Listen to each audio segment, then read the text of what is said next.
sultan my fighting on the machal hesh bolte the talk coiling neither forested in oil cohig no in dungeon draw treasury machal sultan me sons and runchishkia Táin bar sultan the top of bele kiet fame ken the sultan let him talk fame bar khulurish in heaven nage sunskiet barshin ach agas sun can barshin skiet is rabber count the sultan no refer gonder no bear der ba hegder a hold to bar count fair gonder no bear der ba hegder bar count sultan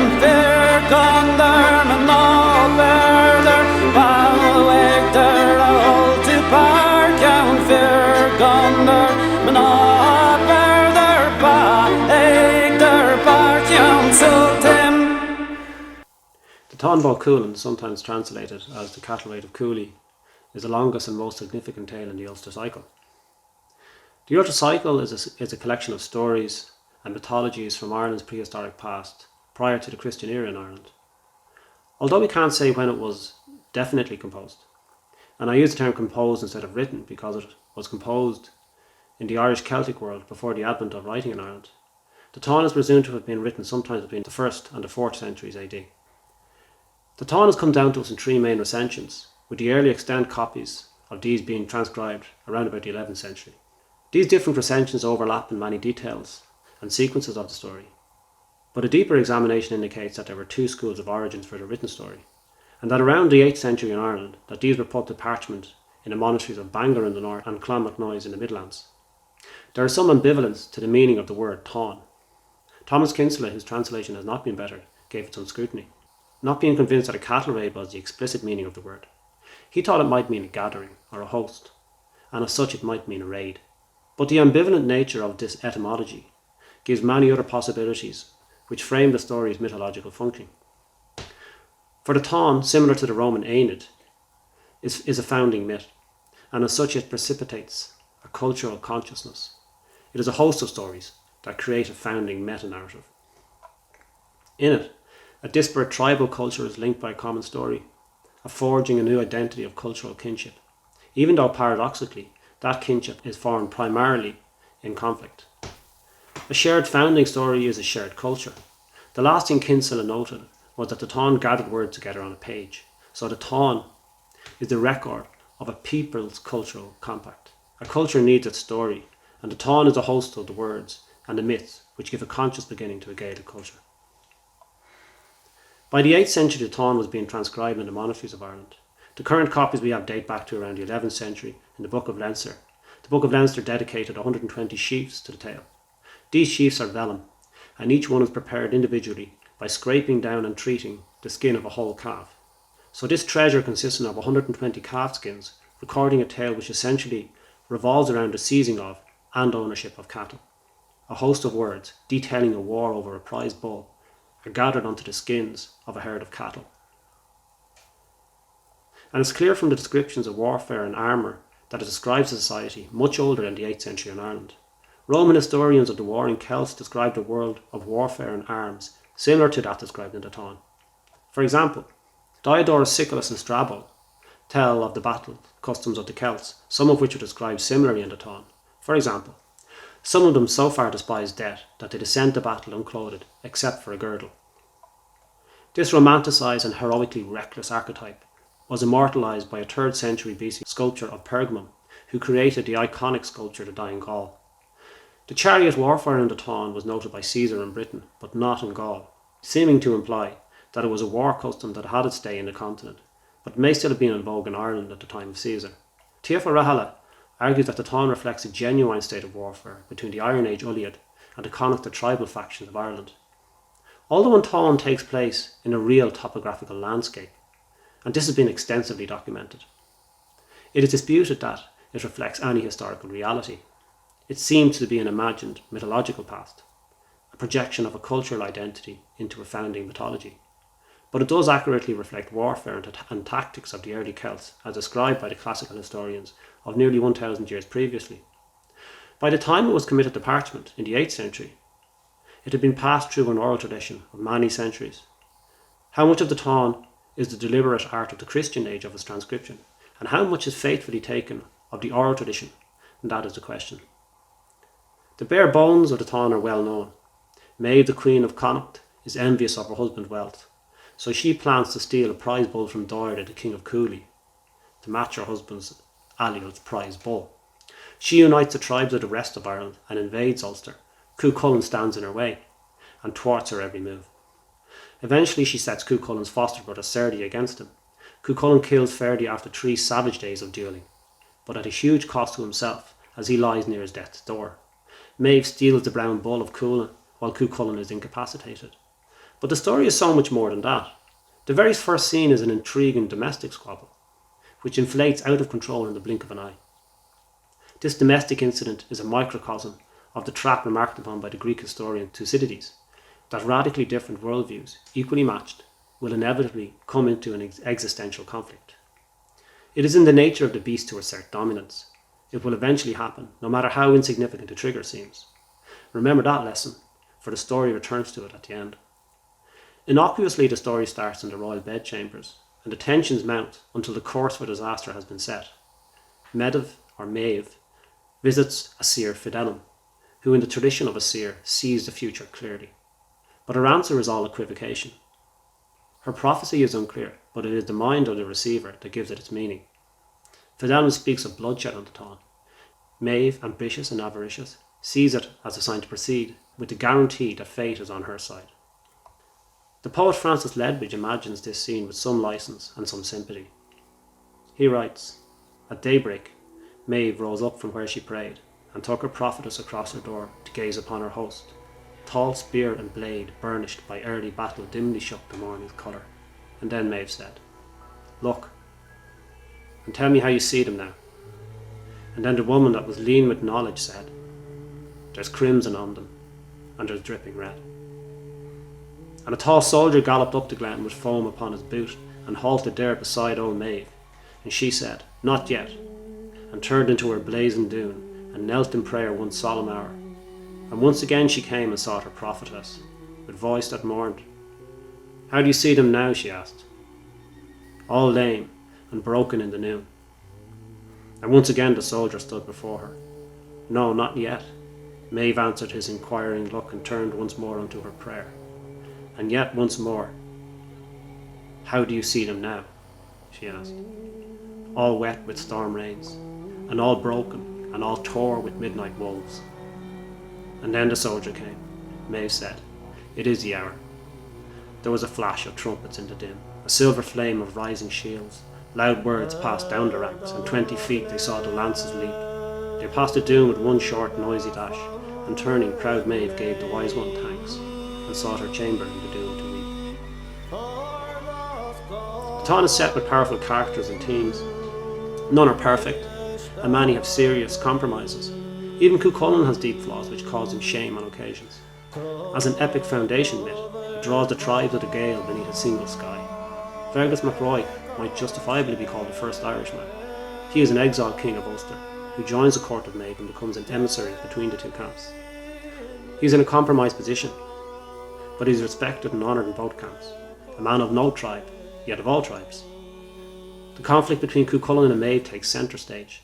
This is an asymmetric warfare, the single warrior pitched against an army of 1,000 tribes. But for each encounter at the ford, there is a parallel scheme. Maeve eventually perfects her tactics by pitching Ferdia, Cuchulainn's foster brother and his only equal in combat against Cuchulainn, and invading Cooley while he is occupied. Her negotiations with Ferdia reveal the seedy morality of ambition to power, and the weakness of human vanity.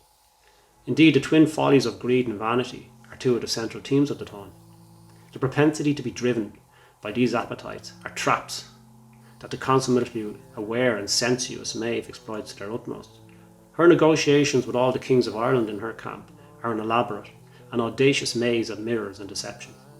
She promises all wealth to everybody, knowing full well that if she succeeds, She won't have to pay her debts. She bargained with the lives of others because it is within her gift to do so, including her own daughter Finnevar, who euphemistically dies of shame. My interpretation for this syllogism is that she traffics her own child Finnevar, who can't take the trauma, and so her shame kills her. She's innocent, and one of the casualties of war. The Táin frequently does this, expresses a complex subplot, or chapter of events in breathtaking brevity. Is it better to live by the honour code of heroes, or by the code of politics?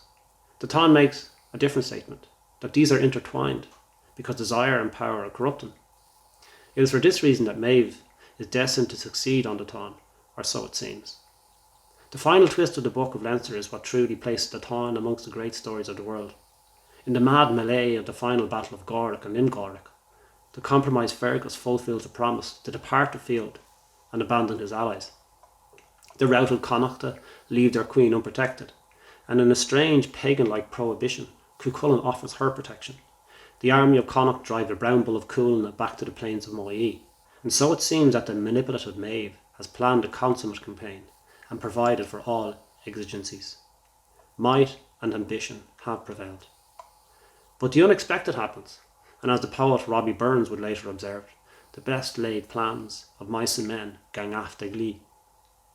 When the brown bull of Cuchulainn enters the domain of the Finn Vanach, the white bull of Moyee, the two creatures do what comes to their nature, and fate, or rather nature than will, takes command of the Táin. Nothing in Maeve's careful planning or orchestration foresaw this, and once it is set in motion, nobody can stop it. To Maeve's frustration, in the words of the medieval scribe, each of the bulls caught sight of the other, and they pawed the ground and cast earth over them, and each collided with the other with a crashing noise. Each of them began to gore and to pierce and to slay and slaughter the other. The armies of Ireland could do naught but cower as the two bulls trampled in fury over the country. The camp of the men of Ireland were churned beneath their hooves, and men were slaughtered beneath the press and the fury of their onslaught. The Book of Leinster relates, not long were the men of Ireland there early on the morrow, when they saw the Dun Cuchulainn coming past Crochu from the west, with the Finn Vanach a mangled mass on his horns. After that he faced towards the north, and recognising the land of Cuchulainn, came towards it. Then the Dun Cuchulainn attacked the boys, and the women, and the children of the territory of Cuchulainn, and inflicted great slaughter upon them. After that he turned his back to the hill, and his heart broke like a nut in his breast. So far the account, and the story, and the end of the Táin.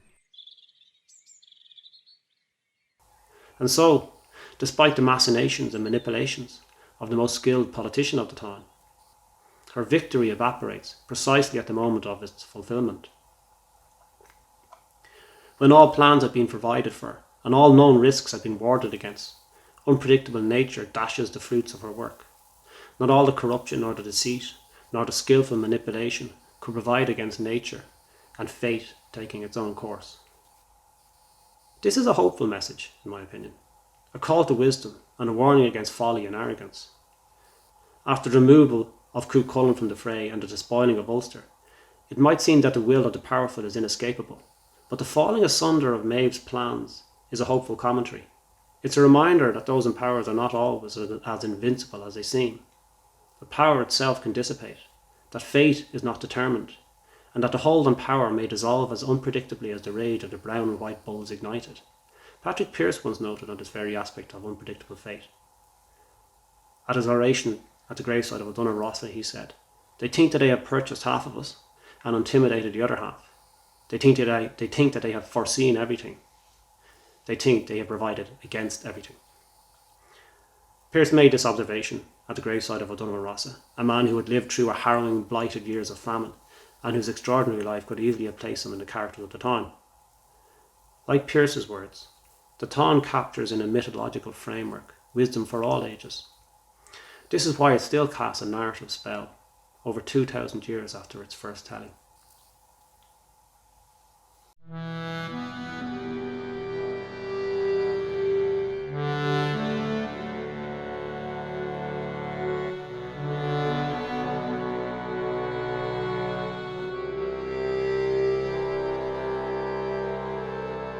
In the sandun kula sando in the sawat Chennen Tiernalin and no Raver Tree Kevin Barard Adchulan Finva Mokpi Eiste Gagus Turgiv Kjaun Kodingas Taning Revega Krukon Dinse Digandan Adchan Kakel Kele Dinne Taris Foklese Burok Táin Vendis Foge Deder Noir Hardisho Rug of Copti Bartoled Gus Bartreid Gus Bararlock Gus Bardes Ergin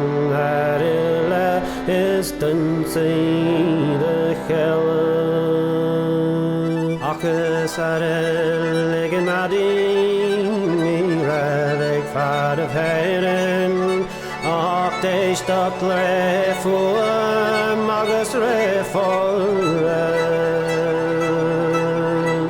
Rashi Shat Nodar Hayden Nilen Mad Kishin Near Bukian, go out of Hayden, Marcher and Mokran, go Vakader and Unkule, our Krokan, the near, Cousin Finvan, Oki, and Oscar Never, Amen.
Finvan op wai haar in stomper she is hog she eiger til I cool is honig she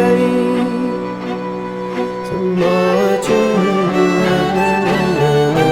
don't think she nagus mother til I cool nagus really she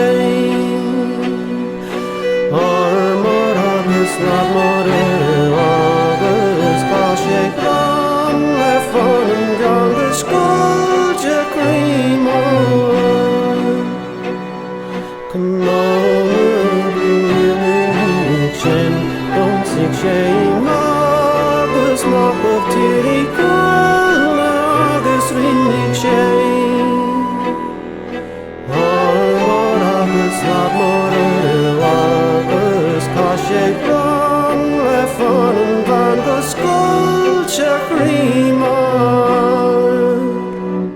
Can agree of in the action